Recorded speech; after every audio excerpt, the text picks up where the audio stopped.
Hello everyone. Today is talk about RTI in front of you. आपके सामने आज जो बात करने वाला हूँ वो RTI के बारे में बात करने वाला हूँ। एक स्टूडेंट से मुझसे पूछा कि RTI क्या होता है, उसके बारे में कुछ जानकारी दीजिए। मैंने सोचा कि एक छोटा आर्टिकल भाई बता देता हूँ। तो बताऊँगा, मेरा फ़र्ज़ भी है बताने का, जो पूछेगा उनको तो बताना ही होगा। तो सोचा कि मैं बता देता हूँ। तो इसमें पहले तो समझ लीजिए कि ये 2002 में आया था। 2002 को उसको रिप्लेस कर दिया गया। उसके बाद 2005 में आया RTI एक्ट 2005। एक्ट कहने का मतलब समझ गए, जहाँ पे एक्ट दिखे तो समझ जाए कि स्टैट्यूटरी बॉडी है, यानी कि कॉन्स्टिट्यूशन में कहीं मेंशन नहीं है।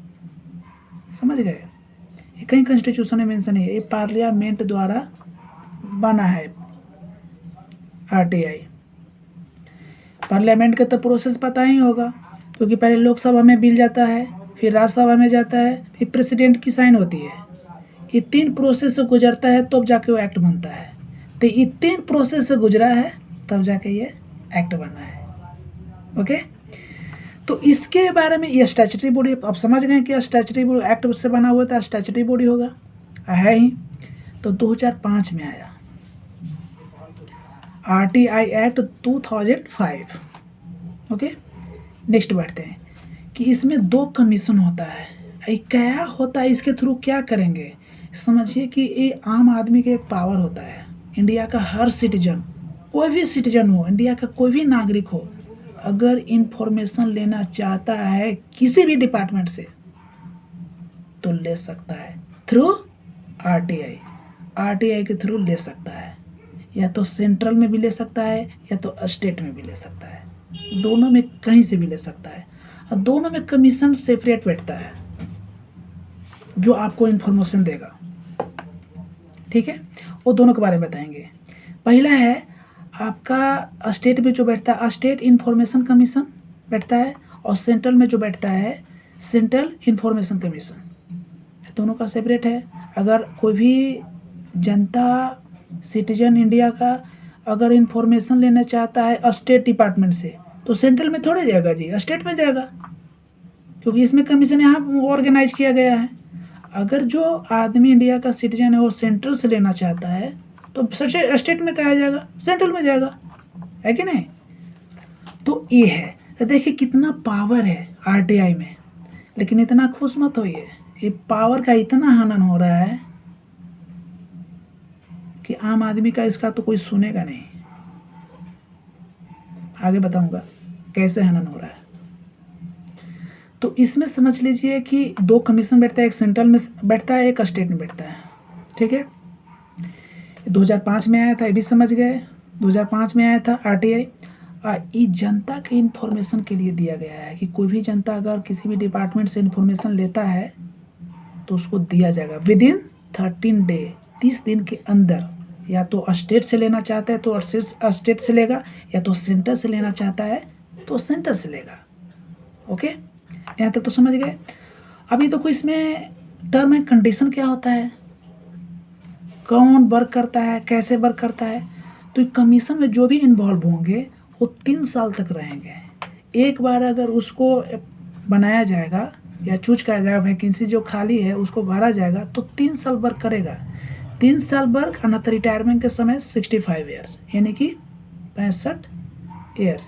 65 साल का जो भी अगर बंदा है तो वो जो दोनों क्राइटेरिया है, दोनों में कोई भी फुलफिल हो, या तो 3 साल पूरा हो जाए या तो 65 साल पूरा हो जाए, उसको हटना होगा।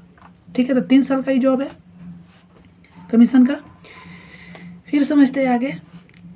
इसका पहले था 2005 में जो आया था RTI एक्ट, वो 5 साल का था, और उसको रिप्लेस करके अब 3 साल कर दिया गया है। वो फिर अमेंडमेंट इसमें किया गया। अमेंडमेंट कहीं भी आ गया तो समझ जाइए कि उस एक्ट पहले आ चुका है, उसमें कुछ बदलाव करना है, चेंजिंग लाना है, उसी को अमेंडमेंट कहते हैं। अमेंडमेंट के अंदर के जो उसको बदलाव, कुछ चेंजिंग उसमें लाओ, जो कि बॉडी बना हुआ पहले से।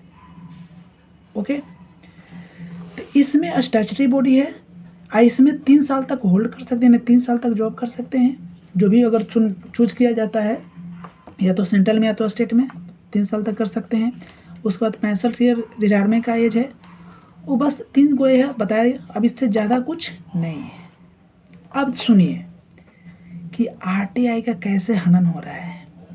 एक इलेक्टोरल बॉन्ड के बारे में बताया था, जो कि पॉलिटिशियन का ही चंदा इसको कहते हैं। बॉन्ड के थ्रू चंदा दिया जाता है पॉलिटिशियन को, कोई पार्टी को, और सब पार्टी कलेक्ट करता है एसबीआई। एसबीआई से सुप्रीम कोर्ट के जस्टिस चंद्रचूड़ जी वो बोले, हाल ही का न्यूज है कि आप हमको 21 दिन के अंदर, विदिन 21 डेज के अंदर हमको पूरा इन्फॉर्मेशन दीजिए कि इलेक्टोरल बॉन्ड के कौन दिया है, कौन चंदा कितना दिया है, कौन कंपनी वाला कितना प्रोवाइड किया है, कौन कौन चंदा दिया है, कितना चंदा मिला है, किस कंपनी से मिला है, वो हमको बताइए, किस उद्योगपति से मिला है, करोड़पति से मिला है, उस सबको हमको ब्यौरा चाहिए। जैसे ही 20 दिन होता है तो चले जाता है सुप्रीम कोर्ट के यहाँ। कौन? एसबीआई सुप्रीम कोर्ट के यहाँ चला जाता है, बोलता है कि हम 21 दिन में नहीं दे सकते इन्फॉर्मेशन। अब सोचिए, आप आम आदमी हैं, कॉमन सेंस तो हो गए, एक कॉमन सेंस लगाइए कि 20 दिन जो करोड़ों का होगा, उसका करोड़ों का होगा, कौन? मेंबर, जिसको कहते हैं कस्टमर होगा, जो कि मिनट में उसको तुरंत बता देता है कि कितना लेन देन किया। आप करोड़ रुपया डालिए अकाउंट में, तुरंत मैसेज आया, कितना कटेगा, तुरंत डेबिट क्रेडिट कितना हुआ, तुरंत मिनट आ जाता है। अब भाई 21 दिन का तुम्हारा, उतना तुम हैंडल कर रहे हो डिजिटली, और जो गिना चुना है इलेक्टोरल बॉन्ड, वो तुम 130 दिन मांगोगे। 130 दिन, 42 दिन मांग रहा है। क्यों? उस समय आपका लोकसभा के इलेक्शन निकल जाएगा, ताकि जनता के लोकसभा के बाद इलेक्शन निकल जाएगा तो उसके बाद पता चलेगा तो क्या होगा। लेकिन कहा कि नहीं, 21 दिन से 130 दिन, 142 दिन हम नहीं दे सकते हैं। 24 घंटा के अंदर हमको पूरा ब्यौरा चाहिए। ये सुप्रीम कोर्ट का इतना पावर है कि किसी को हिला सकता है, किसी भी कुर्सी को हिला दे सकता है। समझ गए? इतना पावर है, उससे बढ़कर है नहीं है।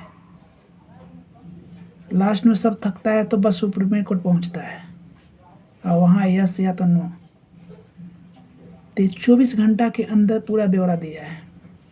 अब जो एसबीआई वाला मांग रहा था 130 दिन, जो कि आरटीआई के थ्रू आपको मिलना चाहिए, आम आदमी का भी मिलना चाहिए इन्फॉर्मेशन, जो कि सार्वजनिक होनी चाहिए, आपको 30 दिन के, विदिन 30 डे, 30 दिन के अंदर मिलना चाहिए, जो कि 142 दिन मांग रहा है। तब बताइए कि आरटीआई का हनन न हो रहा है तो क्या हो रहा है? जब एसबीआई का 130 दिन चाहिए तो आम आदमी का तो मिलबे नहीं करेगा इन्फॉर्मेशन जी। 130 दिन के बाद छोड़िए ना, आपका इन्फॉर्मेशन ही नहीं मिलेगा। या तो स्टेट से लेना चाहते हैं या सेंटर से लेना, किसी से नहीं मिलेगा। समझ गए?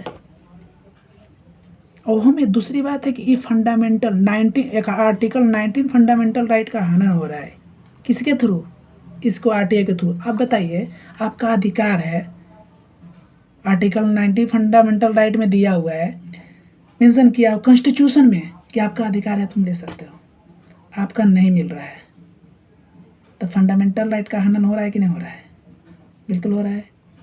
बस इतना ही आपसे कहना चाहता हूँ आरटीआई के बारे में। आरटीआई एक आम आदमी का पावर देता है किसी चीज़ को जानने के लिए, किसी भी डिपार्टमेंट से जानने के लिए, या तो सेंट्रल या स्टेट से, तो किसी भी से। समझ गए? बस इतना ही इन्फॉर्मेशन था इसके बारे में। और इसमें कुछ जानना चाहते हैं तो पूछ सकते हैं, कमेंट बॉक्स में मेंशन कीजिए, उसका रिप्लाई मैं दूंगा। और नेक्स्ट टाइम मिलते हैं। धन्यवाद, सत श्री अकाल। लास्ट टाइम सब्सक्राइब भी कीजिए और लाइक भी कीजिए, जितना शेयर करना है शेयर भी कीजिए। धन्यवाद।